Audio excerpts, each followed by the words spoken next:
Salut, c'est Marion Denis du think tank Vers le Haut, le premier think tank dédié aux jeunes et à l'éducation.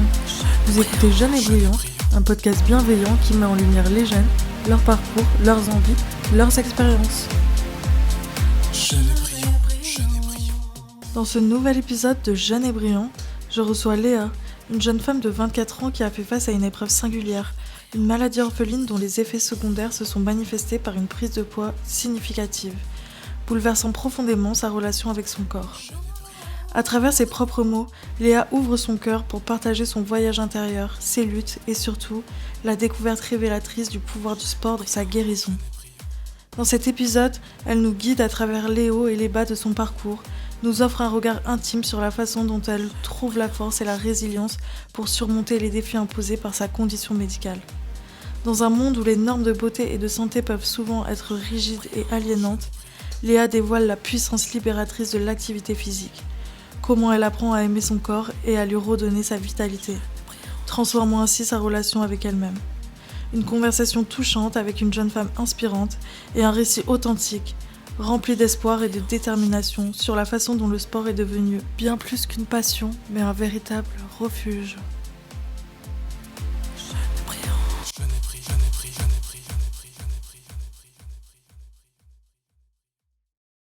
Salut Léa, je suis super contente de te recevoir sur ce nouvel épisode de Jeunes et Brillants.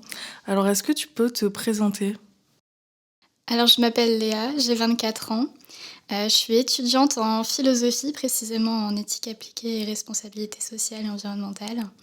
Je suis également professeure d'arts martiaux dans un hôpital parisien.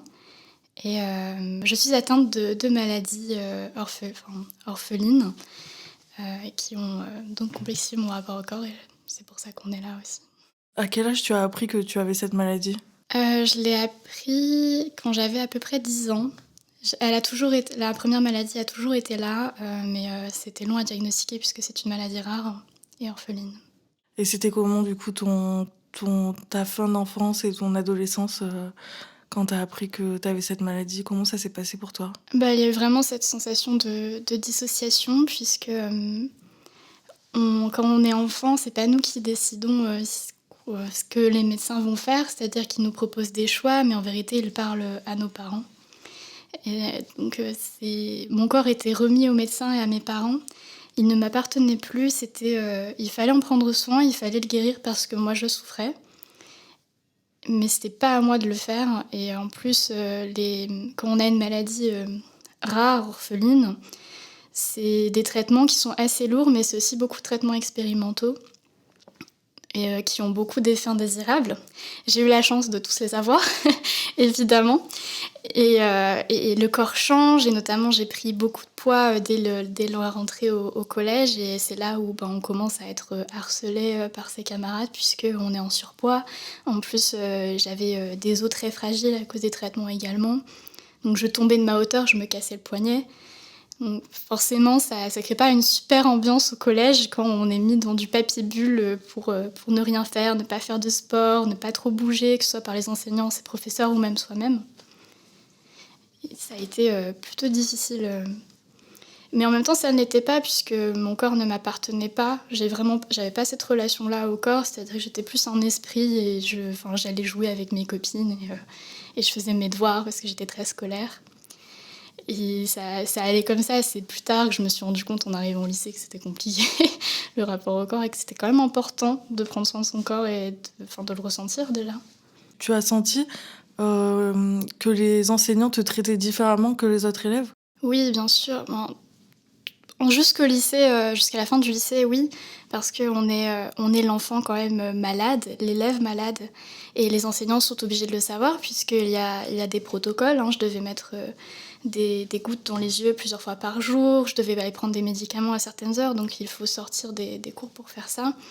Et en même temps, j'avais de bons résultats scolaires. Je faisais les options latin, grec, etc. Donc c'était un peu fancy à l'époque. Et c'était là, c'est la petite littéraire malade qui arrive à avoir de si bons résultats scolaires en étant en même temps à l'hôpital et en ayant tous ces traitements. Donc oui, j'étais vraiment... C'était de la discrimination positive, on va dire, quelque part. C'est que j'étais un peu mise en avant par rapport à ça. Au fait que j'arrivais à jongler entre la maladie et la scolarité, mes ambitions. Et à contrario, tu dis que tu as été harcelée par les autres élèves? Oui, oui, bah, c'est le problème d'être en surpoids, c'est-à-dire que ben, les gens le voient et c'est pas accepté. Donc forcément, il y avait des insultes, des remarques, et puis aussi, ben, j'ai de la chance d'avoir un handicap et une maladie plutôt invisible, mais si on fait attention, ça se ressent quand même, ça se voit. Et au-delà de l'harcèlement pour le poids, c'est des personnes qui viennent te voir dans les toilettes et qui disent oui, qu'est-ce que t'as, pourquoi t'es malade, alors que t'as pas forcément envie d'en parler à tout le monde. Bon, bah. Et c'était vraiment difficile ce type de harcèlement-là parce que en même temps, on veut savoir ce que tu as comme maladie. Mais c'est pas de façon bienveillante. Et en plus, on te harcèle parce que tu es en surpoids sans vouloir comprendre que être en surpoids, c'est pas forcément parce que tu manges 1 milliard de gâteaux. Ouais. Ça peut être dû à un médicament qui fait que tu prends de l'eau en fait. Et moi, c'était le cas. C'était pas du gras, c'était de l'eau. Et tu te dis, mais c'est injuste, je mange très sainement, je suis même très suivie, j'étais beaucoup suivie pour mon alimentation. Mais je suis harcelée pour mon poids alors que je fais tout ce qui est possible pour ne pas avoir ce corps-là et que c'est pas choisi. Ça t'a complexé d'être en surpoids? Oui, beaucoup, parce que ça a été forcément au départ, on s'en rend pas compte quand on est jeune, hein, le harcèlement, on le découvre après, malheureusement. Mais j'avais un régime sans sucre, sans sel qui était donc très contraignant. Quand même, avec beaucoup de privations et de sacrifices, je n'avais pas le droit de faire de sport. À part du vélo d'appartement, mais je déteste ça maintenant, je ne peux plus voir un vélo d'appartement. C'est vrai que c'est pas très fun. Ah oui, non, vraiment, et puis ma mère, elle m'obligeait à faire des heures de vélo d'appartement le soir, mais ça ne servait à rien. Pour que tu maigrisses? Oui, pour que je maigrisse. Ah, mais c'est horrible. Oui, j'avais pas une bonne relation avec ma mère à ce moment-là, et ça a vraiment complexifié mon rapport au corps dès le collège, puisque j'étais donc en surpoids, ce n'était pas choisi. J'avais un régime très strict, ma mère m'obligeait à faire du sport, j'allais chez le kiné aussi pour faire de la balnéothérapie, un peu de sport comme ça. Évidemment, ça ne servait à rien, et c'est après...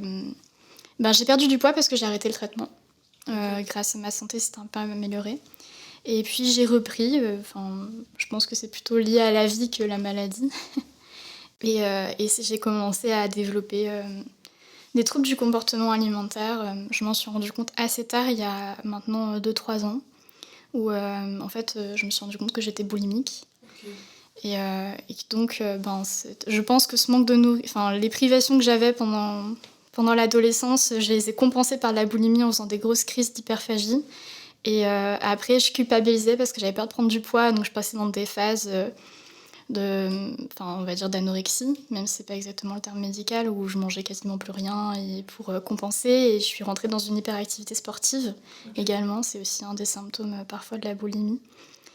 Et c'est encore toujours le cas pour l'hyperactivité sportive. Ça, c'était à quel âge que tu as commencé à faire du sport pour compenser justement? J'ai pas vraiment commencé à faire du sport pour compenser, c'est-à-dire que j'ai toujours pratiqué les arts martiaux. Vraiment, à 5 ans, je suis montée sur un tatami et j'ai arrêté pour des raisons de santé à certains moments, notamment au collège. Mais j'ai toujours refait du sport, je faisais de la natation aussi, donc c'est vraiment quelque chose qui était dans mon quotidien. C'est une fois sortie d'Hippocagne, j'ai repris le sport, les arts martiaux notamment, et je n'avais plus la même condition physique que j'avais quand j'étais au lycée. Et c'était très frustrant pour moi parce que je suis perfectionniste, j'avais besoin de bien faire mon art martial. Et je me suis dit, j'en avais parlé avec mon prof et il m'a dit, tu peux commencer à courir, tu peux faire tel exercice de musculation, etc. pour te renforcer. Et j'ai commencé comme ça pour être plus performante dans mon sport. Et je me suis rendu compte, un peu par hasard, mais je pense que c'était surtout de la naïveté, que ça transformait mon corps de faire plus de sport. Et j'ai aimé ça. J'ai aimé le faire de perdre du poids, que les gens me disaient « Ah, t'es musclée ». Et je l'avais pas fait exprès. Mais je me suis dit « Waouh, avec le sport, j'ai un pouvoir sur mon corps, je peux le changer ». Et j'avais jamais pu faire ça. À cause de la maladie, tu ne peux rien faire avec ton corps, c'est les médecins qui en font ce qu'ils veulent. Et j'ai trouvé ça génial et je me suis lancée dans le sport corps et âme. Et là, physiquement, du coup, tu peux faire du sport? Enfin, la maladie t'empêche aucunement de faire du sport? Oui, alors normalement, je n'ai pas le droit de faire de sport. Je veux dire, si on a les maladies que j'ai, les médecins vont dire que ce n'est pas autorisé. Et je le sais. En fait, c'est un contrat que j'ai passé avec mes médecins, on va dire. Le sport, pour moi, c'est vital. C'est ce qui permet vraiment de me battre contre mes différentes maladies qui prennent beaucoup d'énergie au quotidien. C'est ce qui me fait tenir debout et je fais quand même attention. C'est-à-dire que, après mes opérations, je n'ai pas arrêté le sport, mais pour autant, je montais pas sur un tatami pour faire un combat de 3 minutes. Je faisais du sport doux, j'y allais doucement, sans partenaire, ou sinon je faisais en sorte qu'un ami soit là pour qu'il me dise redescends un peu. Mais normalement, je n'aurais pas le droit, mais je le fais quand même.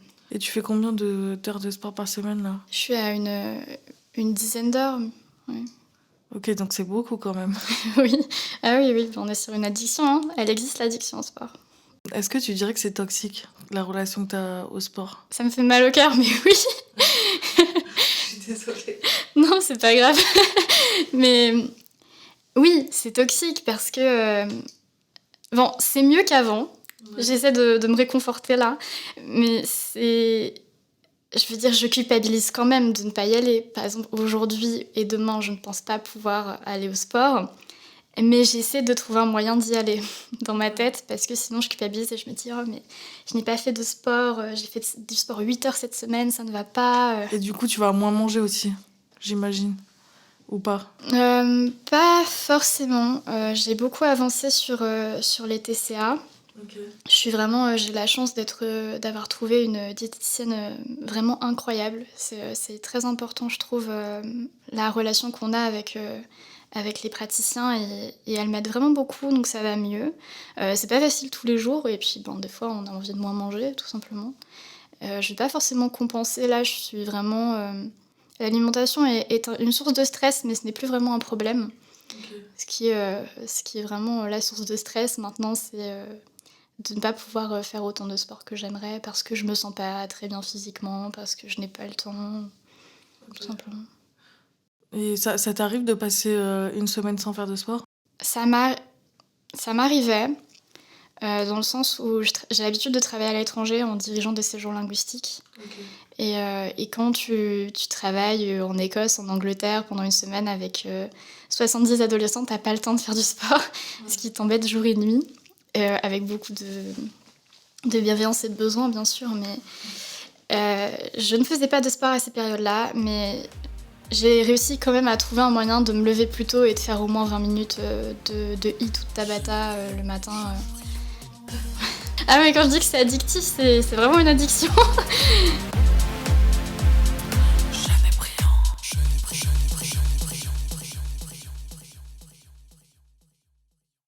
On parlait tout à l'heure du corps, de comment tu te sentais dans ton corps et tout. Est-ce que ça a impacté tes relations aux autres et notamment tes relations intimes, tes relations amoureuses? Oui, bien sûr. C'est comme ça que j'ai découvert que j'avais un corps. Parce que, adolescente, pour la première fois, j'ai remarqué qu'un garçon s'intéressait à moi et évidemment, il avait des pensées sexuelles, hein, ce qui est tout à fait normal. Et moi, c'était quelque chose qui était... c'était un impensé.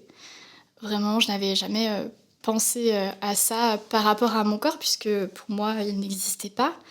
Et donc, il a sexualisé mon corps. Et je me suis rendu compte que je n'étais pas prête à ça. Parce que pour moi, mon corps était très moche, était trop gros, était pas bien, était dégoûtant. Et le fait que j'avais honte de présenter mon corps à cette personne que j'aimais, parce que j'avais peur de le dégoûter et je me disais qu'il méritait pas ça, il méritait pas un corps comme ça, donc je refusais totalement d'être sexualisée, d'être touchée de manière sexuelle pendant un long moment. Et aujourd'hui, t'as réussi à prendre du recul sur ça et à t'accepter comme tu es? Ça dépend, il y a des hauts et des bas, c'est-à-dire que quand je travaille l'été à l'étranger où je peux faire moins de sport, par exemple, j'ai l'impression d'avoir pris du poids, même si j'en ai perdu. J'ai cette impression d'avoir pris du poids parce que je contrôlais pas mon alimentation, c'est pas moi qui cuisinais, je faisais pas autant de sport que je voulais au travail. Et en plus, il y a une charge mentale énorme et le stress, c'est un gros facteur aussi de gestion du poids et de son rapport au corps. Donc il y a des moments...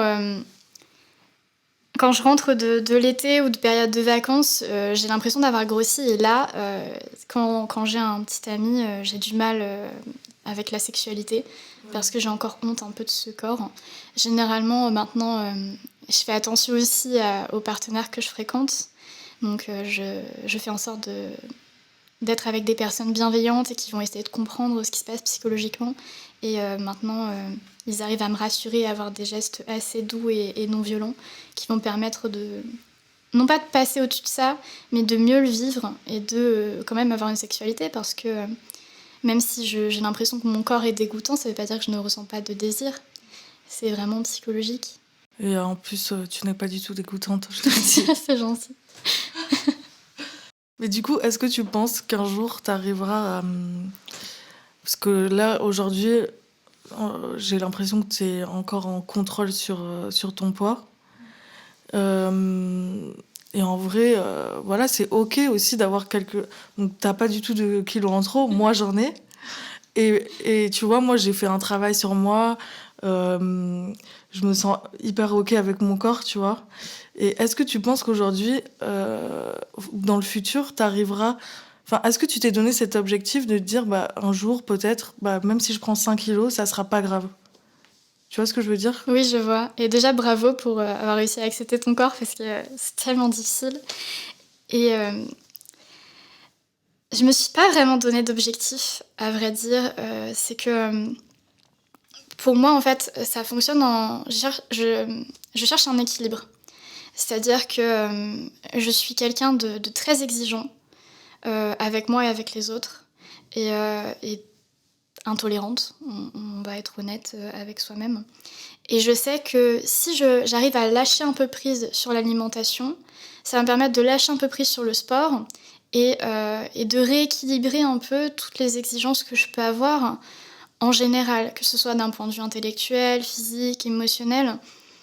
Pour moi, c'était un travail de fond de contrôle dans le quotidien qui me permettrait de mieux équilibrer le contrôle que j'exerce dans ma vie en général et notamment dans le milieu professionnel.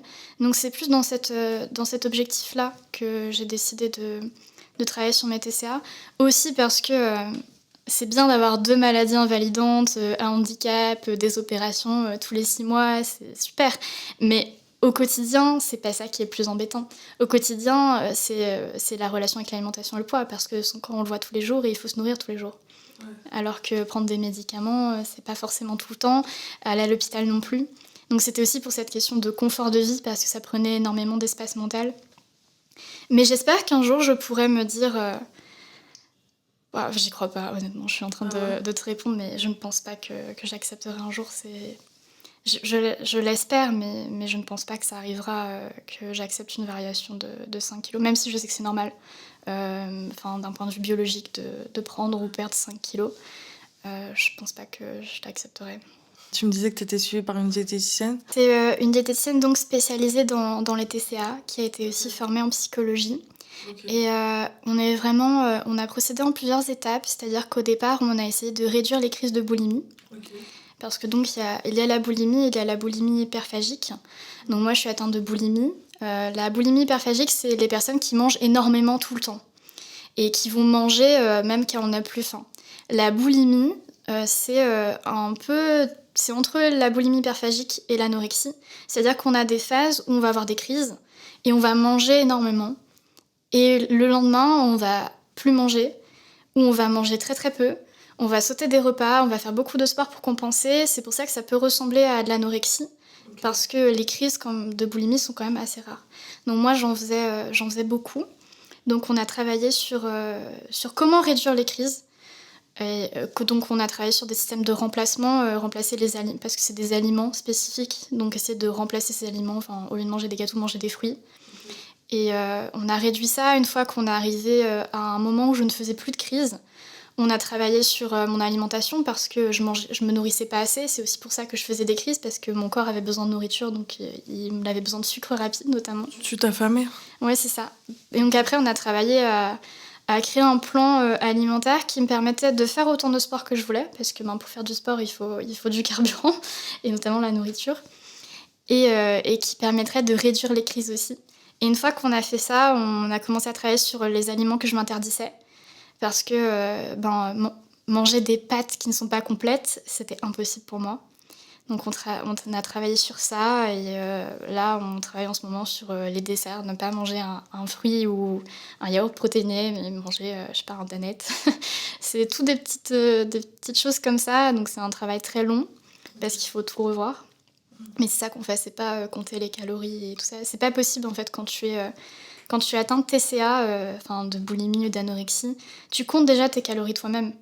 Donc la diététicienne, son rôle, c'est pas de te dire combien de calories tu dois manger, c'est justement de faire en sorte que tu te détaches de cette idée-là et te dire que si tu manges un cookie aujourd'hui, c'est pas grave, tu vas pas prendre 12 kilos. J'ai vu une psychologue aussi. Le psychologue, ce qu'il fait vraiment, c'est qu'il m'a aidée à prendre conscience que j'étais en crise. Parce qu'au départ, tu ne t'en rends pas compte quand tu ne t'alimentes plus ou quand tu manges beaucoup. Donc c'était vraiment ce travail de « Ok, là je suis en train de faire une crise, c'est ok, je vais faire ma crise, mais je le sais ». Et ensuite, on travaille sur comment retarder la crise. C'est-à-dire que là, j'ai très envie de faire une crise, je vais peut-être pas la faire tout de suite, je vais essayer de la faire dans 5 minutes. Okay. Et ensuite, on travaille sur le sentiment de culpabilité. D'accord, j'ai fait une crise, j'ai mangé 3 paquets de bonbons.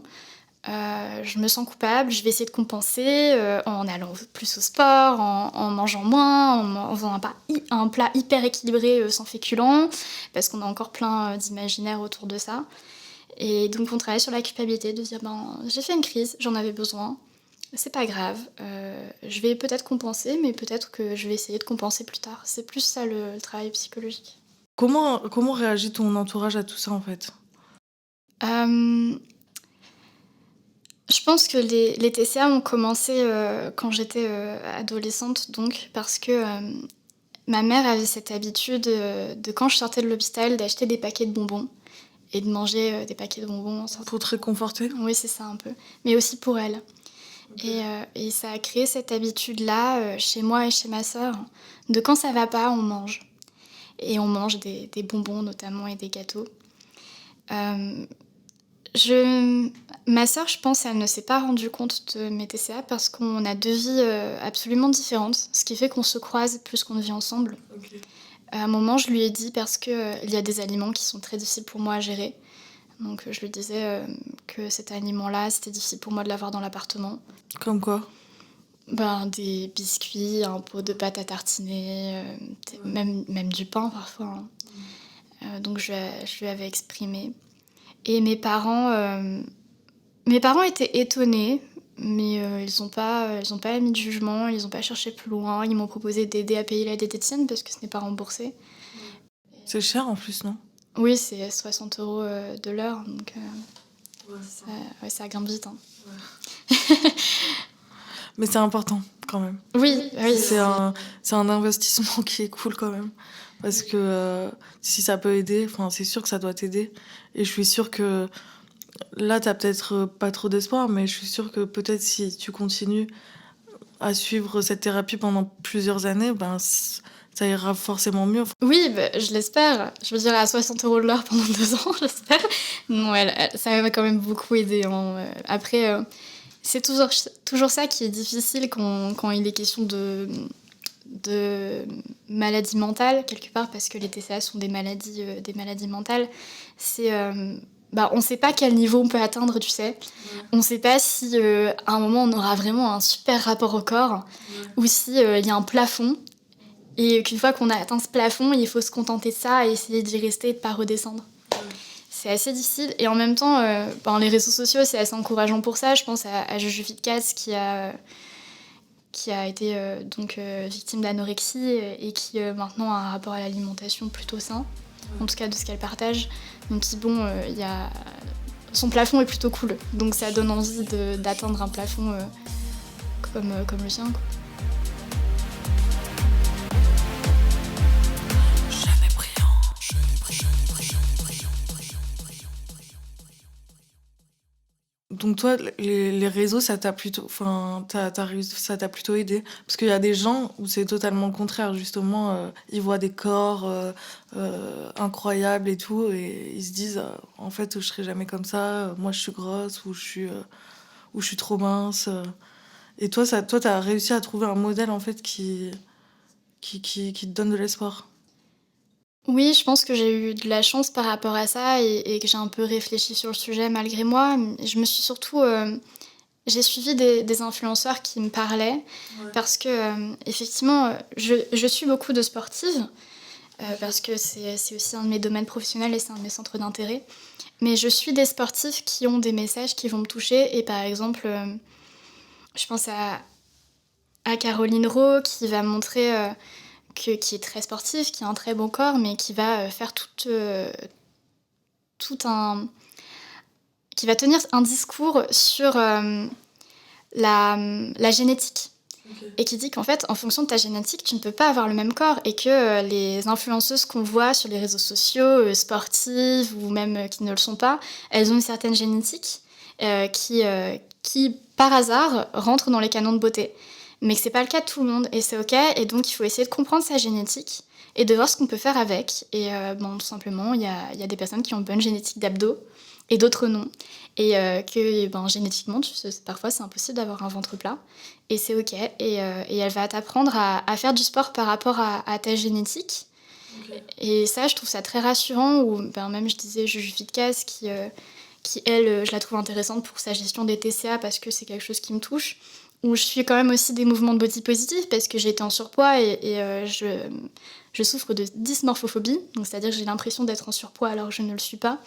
Donc, je suis aussi des mouvements de body positive. C'est créer un environnement de réseau social qui va te parler, qui va être sain pour toi, où il y a une représentation des corps totale. Est-ce que ça te pose problème ça je l'entends beaucoup autour de moi parce que j'ai aussi des amis qui font des TCA et tout, de dîner avec des amis, dîner avec ta famille.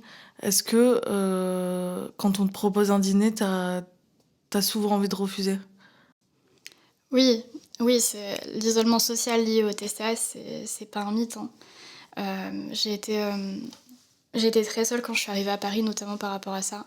Ouais. Parce que je me sentais pas capable de manger ailleurs. Et ça fait partie des objectifs que ma diététicienne m'a donné cette année, de manger avec des personnes, ouais, dans des restaurants qui sont pour moi un lieu de confort. Ouais. Mais oui, c'est très difficile. Et ça, en fait, ça amène tout un autre problème, c'est que tu t'isoles socialement. Parce qu'on pense à manger chez quelqu'un, mais boire de l'alcool, c'est calorique l'alcool, c'est du sucre. Et donc forcément, tu ne bois pas. Donc tout de suite, tu passes pour la meuf relou de la soirée qui boit pas d'alcool. Alors que c'est dans ta tête, tu dis que tu vas grossir si tu bois un verre d'alcool. Et aussi, tu penses performance sportive. Et tu dis, demain, je vais m'entraîner et j'ai envie d'être au top. Donc je peux pas me permettre ce verre. Et forcément, tu sors plus. Parce que on t'est jugé sur le fait que tu ne bois pas, et t'es pas à l'aise dans les restaurants si c'est pas toi qui as choisi. Donc tu sors plus, tu t'isoles, et tu te dis je suis très bien avec mes TCA chez moi à manger mes haricots verts. Après, il y a des alcools qui sont très peu caloriques. Je te dirai ça après. Non, je plaisante. Ouais. Et toi, tu dirais que tu t'es isolée à cause de ça? Oui, il y avait d'autres raisons. Je pense qu'il y avait un besoin psychologique de me recentrer et aussi les masters de recherche en philosophie sont des grands moments de solitude. Tu rédiges ton mémoire seul en bibliothèque sans parler aux gens. Donc il y avait ça et l'entrée dans le monde de la recherche, plus un changement de ville. Ouais. Et donc les TCA, donc oui, je me suis beaucoup isolée ces 2 dernières années. Okay. Mais là, tout converge parce que je venais au niveau des TCA, je suis dans un nouveau master où c'est un master un peu social où on fait tout en groupe. Donc c'est aussi difficile de tout faire ensemble, mais ça t'oblige à sortir, à créer des amitiés et boire un verre de vin, ce que je ne faisais plus. Ah ouais, donc là tu bois du vin? Oui, pas trop. Hein. C'est peut-être une fois par mois un verre de vin blanc, mais j'essaye. j'essaye. Je te remercie en tout cas de t'être livrée aujourd'hui, parce que ça n'a pas dû être forcément facile. Je te souhaite de trouver l'équilibre. Je te souhaite d'aller mieux et de continuer sur cette lancée, parce que tu as l'air d'être sur une belle lancée quand même. Merci Marie. Merci à toi.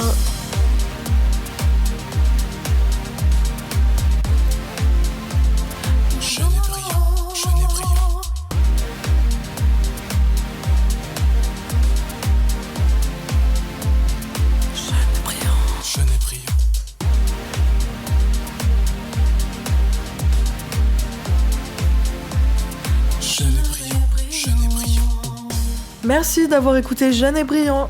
Pour ne rien manquer de nos actus, suivez-nous sur nos réseaux sociaux @verslhaut et sur notre site internet verslhaut.org. Bye!